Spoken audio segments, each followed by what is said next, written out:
चलिए इस वीडियो में बात करते हैं जावा स्क्रिप्ट के वर्जन्स की। किस किस टाइम पर कौन कौन से वर्जन आए, इन्हीं सबको हम लोग यहाँ पे देखने वाले हैं। तो थोड़ा सा हिस्ट्री है इसके बारे में। तो जावा स्क्रिप्ट पहली बार इन्वेंट किया गया था ब्रेंडन ईच के ज़रिए, इन्होंने किया था 1995 में, और इसी को इक्मा स्टैंडर्ड मिला 97 में। इक्मा स्क्रिप्ट जो है वही इस लैंग्वेज का यानी जावा स्क्रिप्ट का ऑफिशियल नेम है, इक्मा स्क्रिप्ट। उसके बाद ECMAScript versions have been abbreviated to ES1 ES2। जो इक्मा स्क्रिप्ट है इसको शॉर्ट में हम लोग ES1 version, ES2 version, ES3 ऐसे करके बोलते हैं। तो 2016 में versions are named by ECMAScript 2016। उसके बाद 2016 में इस तरीके से इसको बोला जाने लगा कि इक्मा स्क्रिप्ट 2016, 2017, 2018 जो भी है, ठीक है। तो ये है आपका, इसमें दिया हुआ है कि किस किस वर्जन में क्या क्या चीज़ें ऐड हुई हैं। तो फर्स्ट एडिशन निकला था 97 में, मतलब तो पहले ही गए थे, लेकिन इक्मा स्क्रिप्ट का जो दर्जा है स्टैंडर्ड है वो मिला था 97 में। तो फर्स्ट एडिशन यहीं से चालू होता है। उसके बाद इक्मा स्क्रिप्ट 2 यानी 98 में, इसमें कुछ एडिटोरियल चेंजेस किए गए थे। 99 में कुछ चीज़ें ऐड की गई थी, जैसे रेगुलर एक्सप्रेशन हुआ, ट्राई कैच हुआ, स्विच हुआ, डू वाइल हुआ, इनको ऐड किया गया था।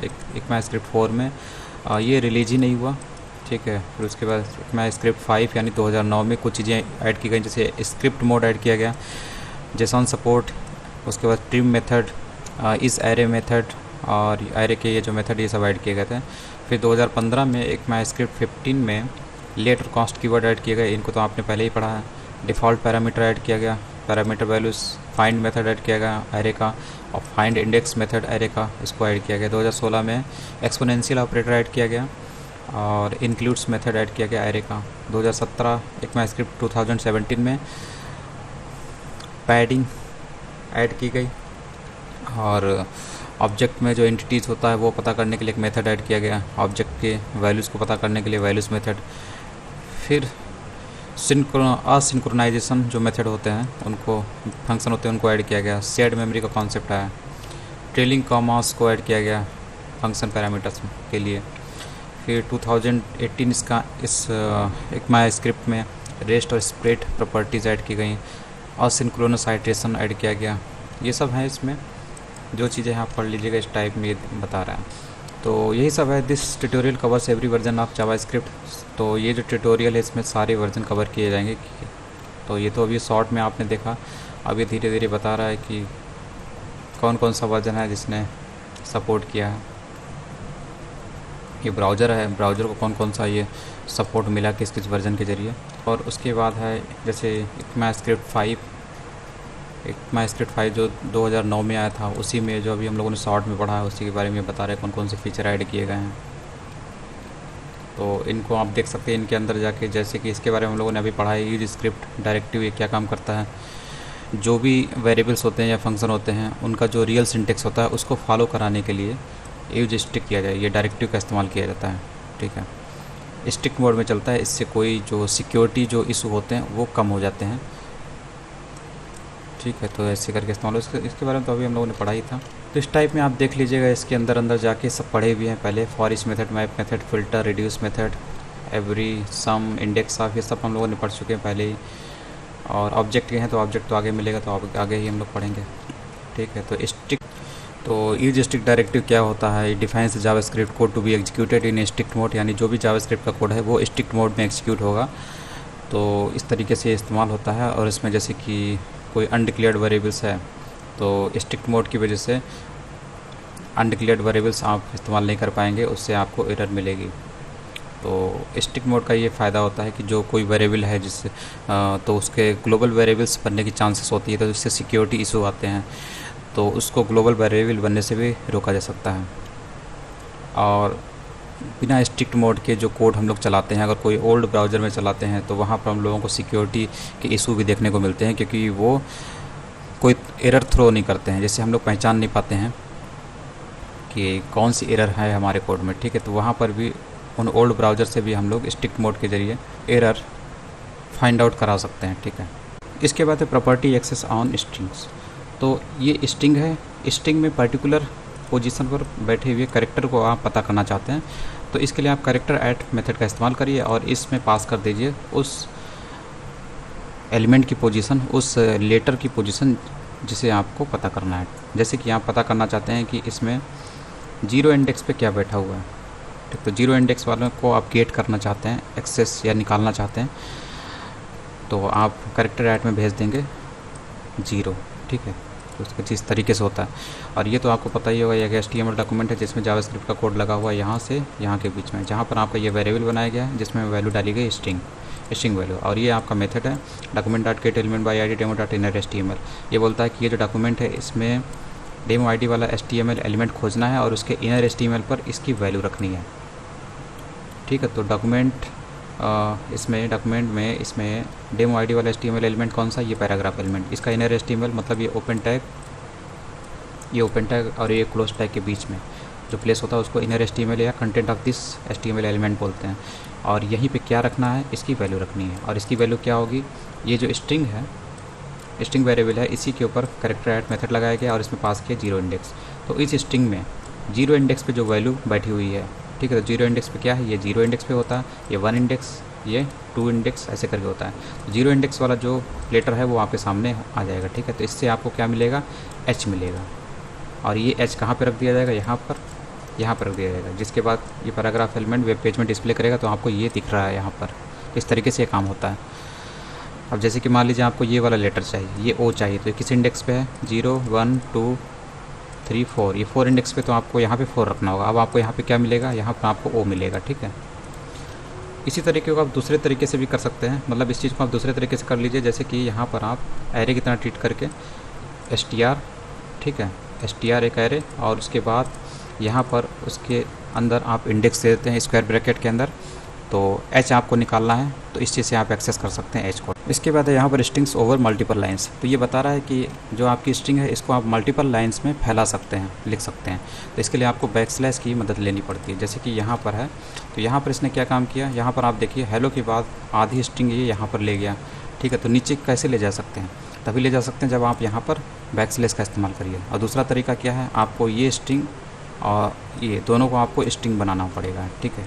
तो अभी यहाँ से यहाँ तक कंप्लीट स्ट्रिंग है, लेकिन प्रॉब्लम क्या कर रहा है, ये दूसरी लाइन में आ गया, ठीक है। तो इसको सही करने के लिए आपको यहाँ पर बैकस्लैश ऐड करना पड़ रहा है, ताकि ये कंप्लीट स्ट्रिंग के रूप में दिखाई दे, ठीक है। तो इस तरीके से आप जो स्ट्रिंग्स होती हैं उसको मल्टीपल लाइन में ले जा सकते हैं, ठीक। तो एक तो स्ट्रिंग इस लाइन में है और दूसरी आपकी इस लाइन में आ गई, ये चीज़ है।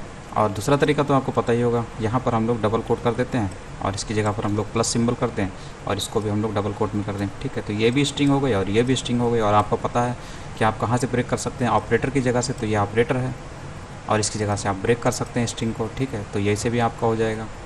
लेकिन इस बैकस्लैश में थोड़ी सी प्रॉब्लम बता रहा है कि इसको यूनिवर्सल सपोर्ट बहुत जगहों पर नहीं दिखता है।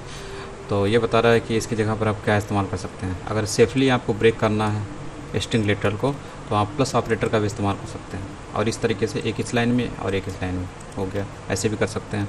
इसके बाद reserve words as property names, तो ECMAScript 5 allows reserve words as property names. तो उसमें जो रिजर्व वर्ड्स होते हैं इनको आप प्रॉपर्टी नेम के रूप में भी इस्तेमाल कर सकते हैं।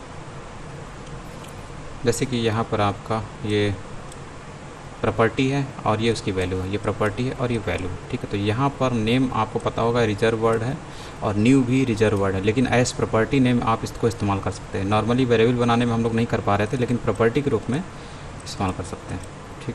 तो यही यहाँ पर ये बता रहा है, और कोई एरर भी नहीं आपको दिख रही होगी, जबकि आपको पता होना चाहिए न्यू कीवर्ड आप इस्तेमाल नहीं कर सकते, नेम कीवर्ड आप इस्तेमाल नहीं कर सकते, लेकिन यहाँ पर आप कर पा रहे हैं, ठीक है। तो ऑब्जेक्ट डॉट न्यू, तो इससे हम लोग को क्या मिलेगा, हम लोग इसको एक्सेस करना चाहते हैं, तो ये हमारा ऑब्जेक्ट है। इस वैल्यू को एक्सेस करने के लिए हम लोग इसकी की को, यानी नेम को, ये की है, की नेम है, इसको एक्सेस कर रहे हैं, ठीक है। तो ऑब्जेक्ट डॉट नेम से हमें कौन सी वैल्यू मिलेगी, यस, तो इसलिए यहाँ पर आपको यस दिख रहा है। उसके बाद स्ट्रिंग ट्रिम, तो trim method removes the white space from both sides of the string.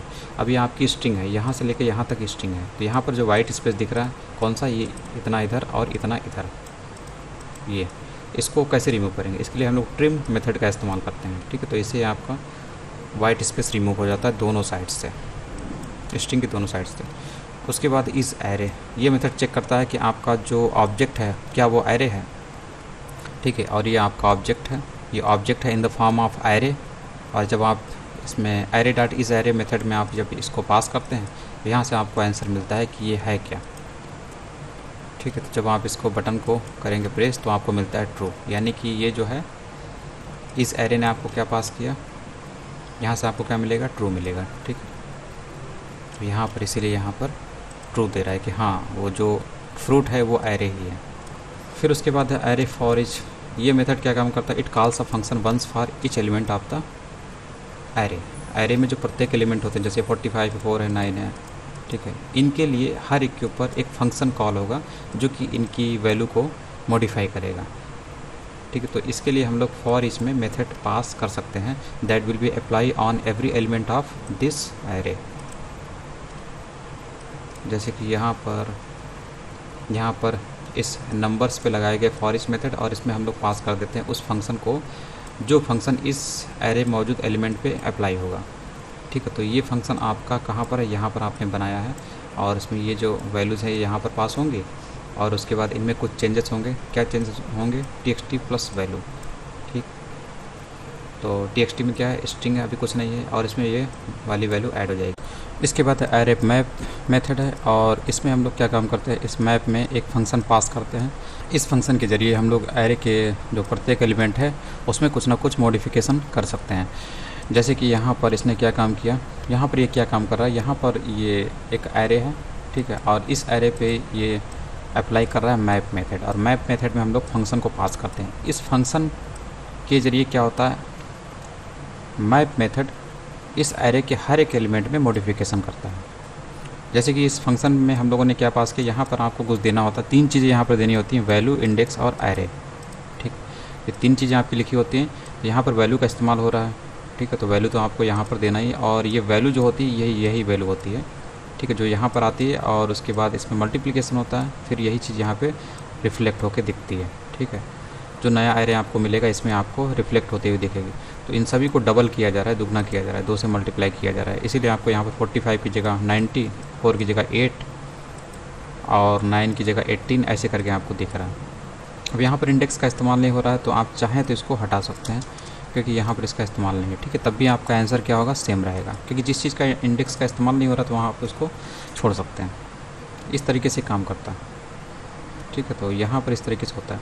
यहाँ पर आप वेरिएबल चेंज कर सकते हैं, उससे कोई दिक्कत तो होने वाली है नहीं। यहाँ पर एक्स कर दीजिए और आप एक्स को ही मल्टीप्लाई कर रहे हैं, और ये एक्स कौन है, ये इस नंबर्स में जो एरे एलिमेंट है, यानी ये सब यही एक्स है। ठीक, तो यहाँ पर आप चाहें तो इसको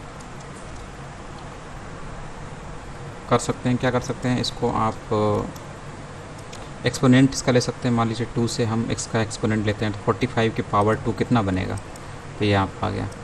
उसके बाद 4 की पावर 2 कितना बनेगा, 16 बनेगा। 9 की पावर 2 कितना बनेगा, 81 बनेगा। ठीक है, तो ऐसे भी हो सकता, कुछ भी आप कर सकते हैं। एलिमेंट के ये जो एरे है इसके एलिमेंट में मॉडिफिकेशन कर सकते हैं। तो आप मैप मेथड का इस्तेमाल करिए और इसमें एक फंक्शन डाल दीजिए, और यही फंक्शन जो है इसके हर एक एलिमेंट पे मॉडिफिकेशन करेगा।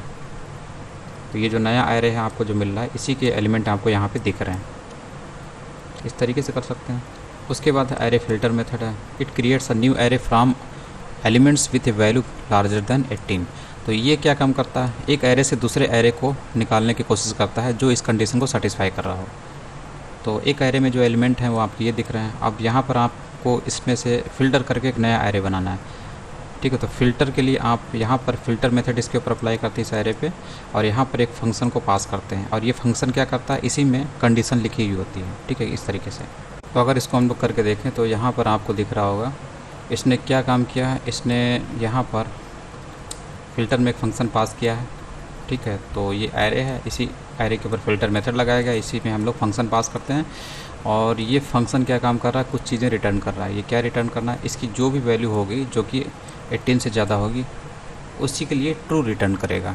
ठीक है, तो जहाँ जहाँ पे आपको ट्रू मिलेगा और वही वैल्यू आपको इसमें दिखाई देगी। ठीक है, जिसको इस मेथड के जरिए डेमो आईडी वाले HTML एलिमेंट की पोजीशन पे उसके इनर HTML पोर्शन पर रख दिया जाएगा। ठीक है, यही वाली वैल्यू जिसको वो HTML एलिमेंट डिस्प्ले करता है वेब पेज में, कुछ इस तरीके से था। ठीक।